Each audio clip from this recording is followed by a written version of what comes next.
Dwayne Haskins. Here it is. You wanted to play among the ones. Here it comes tonight in Charlotte. Good morning to you. Good Friday morning. I'm Dejan Kovacevic of DK Pittsburgh Sports, and this is Daily Shot of Steelers. It comes your way bright and early every weekday morning if you're into hockey and or baseball. I also offer up daily shots of Penguins and Pirates right where you found this. The Steelers and Panthers will play their annual, completely meaningless preseason game. 7:35 p.m. kickoff today at Bank of America Stadium.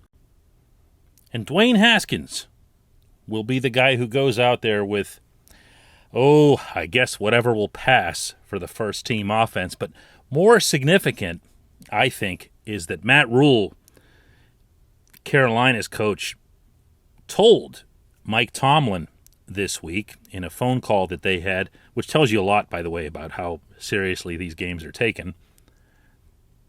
He's going to use his guys. The Panthers are participating in only their third preseason game, of course. The only two teams that had four were the Steelers and Cowboys. Everybody else is using up every opportunity that they can. So if Haskins is out there with, let's get to projecting here, because Najee Harris isn't going to play either. I'd be surprised if you see guys like, Juju Smith-Schuster, Trey Turner on the line.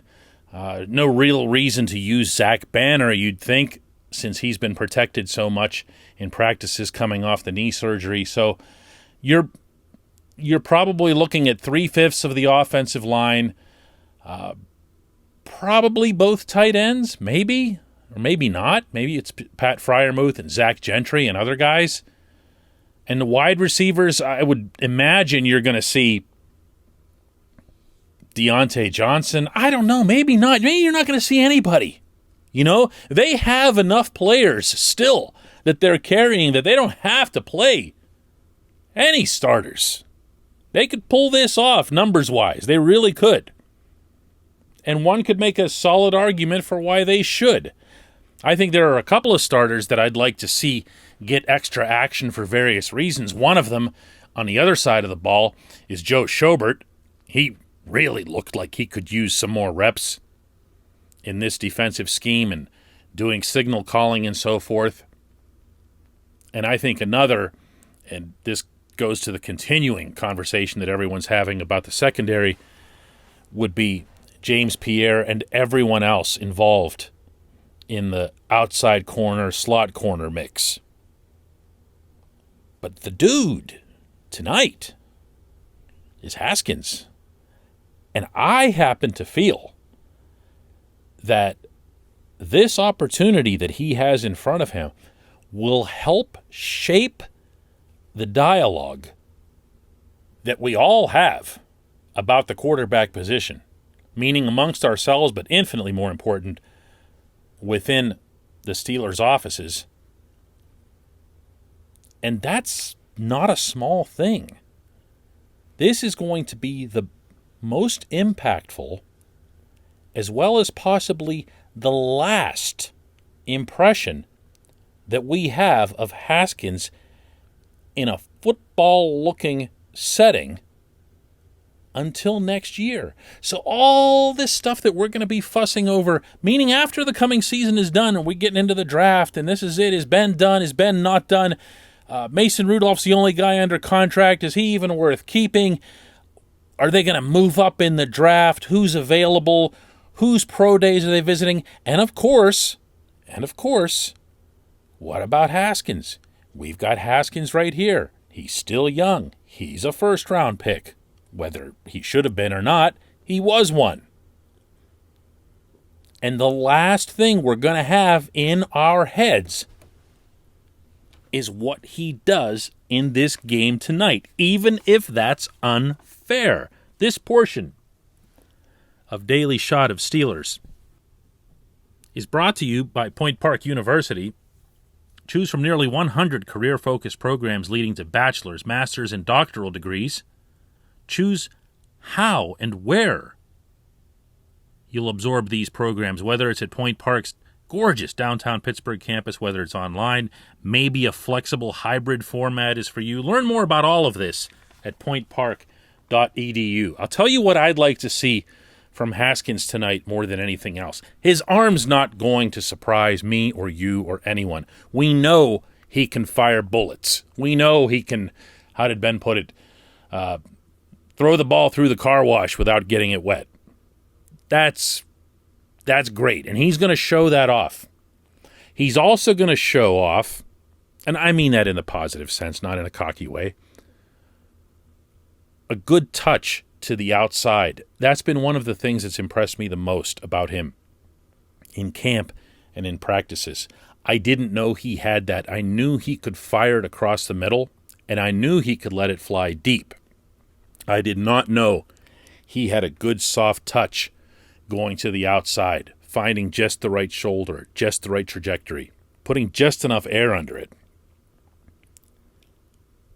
But that won't be something where we go, whoa, What would be is if he can do some reading out there. If he can look at the Carolina defense, which is going to be vanilla. The Panthers don't want to show anything off to their opponents any more than the Steelers do. But if he can read what's there in front of him, and he can exploit some things, if he can adjust as needed, if he can show a rhythm as a quarterback between the run and the pass, if he can look like a leader, if he can look like he's in command, and I'm picking those two words with a purpose. A couple of weeks ago, in a drill late on a day of training camp at Heinz Field, Haskins in the offense took over at midfield, and it was just clinical what followed. Everything about what he did, other than one near pick that probably should have been picked by Cam Sutton, went super smoothly. He threw throws of all different kinds. He handed off. He went to the sideline. He moved his feet with composure, which is something else that I feel has really stood out for me. He's not the world's fastest quarterback, but what he is extremely confident in his movements. And that includes not just rolling out, but also stepping up into the pocket. And it was that day, after that session, that Tomlin used the terminology that he was in command. He ended up using it after a preseason game as well. And if he can show some of that tonight, he's going to create some really significant dialogue among the nation, is he not? You know what I'm talking about, because you and I will be front and center on this, and we'll go all over again through the backup quarterback debate, even though there no longer is one. Mason Rudolph is number 2. Haskins is number 3. But he's got himself a chance to do something sizable toward his future, whether it's with this franchise or some other, in this otherwise meaningless game tonight in Charlotte. When we come back, just one question.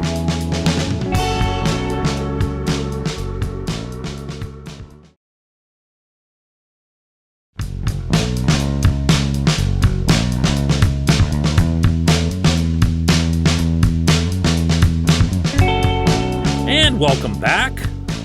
This portion of Daily Shot of Steelers is always brought to you by the personal injury law firm of Luxembourg, Garbutt, Kelly, and George, LGKG. They represent people who are hurt in car accidents, who need assistance with workers' comp, who filed medical malpractice claims. The attorneys at LGKG have been keeping promises to their clients in our region for over 80 years. That's their thing, keeping promises. When they tell you they're going to do something, they do it. Learn more about them at lgkg.com or by calling 888-842-5454. And today's question comes from Christopher Athari, who asks, Josh Dobbs might not be an NFL quarterback, but he is an actual rocket scientist and loves the game. Can the Steelers find a way to keep him in the building, maybe develop a future head coach or that bright young offensive coordinator we speak about. Well, I know this, Chris, if you broach this with Josh himself, he'd make this real cringy face. This is someone who's not only bright, but also entertaining, funny, self-aware, and a lot of other positive attributes that I could attach to him. He's an NFL quarterback, to ask Josh Dobbs. There's a reason that he's in these training camps. There's a reason that he's taking these jobs. Yes, they pay well. Yes, they look great on the resume. But yes, he also believes in himself. Let's not forget that early in this camp, Tomlin, I don't know how serious he was with this or not, because you can never really tell with him when it comes to personnel matters, because he's always trying to play mind games with you, but he was admonishing us reporters for never mentioning Dobbs in our questions about the quarterback depth chart to him. And he said, I know you guys are always asking about Haskins and Rudolph, and I'm here to tell you that Dobbs is competing. And at the time that Tomlin spoke, that was a fair assessment. Dobbs had done a lot of good things, including in practices and drills, and he looked very competitive with all three of the quarterbacks beneath Ben Roethlisberger on that depth chart. You don't do that if you're just there for show, or you're just there to provide a friendly shoulder to lean on for the starter, as Dobbs always does on the sideline. Yeah, you're right, Chris. He's got some kind of future, whether it is in, populating Mars or Venus, or whether it's in football. He's bright enough and ambitious enough that he can do anything.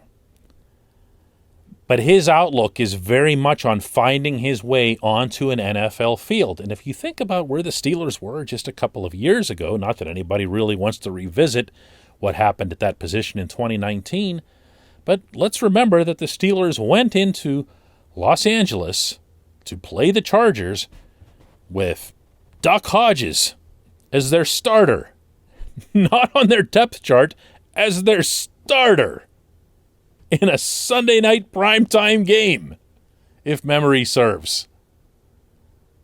This is what all depth chart quarterbacks dream of. This is what they put in their heads when they're training, when they're working out, when they're practicing with their peers.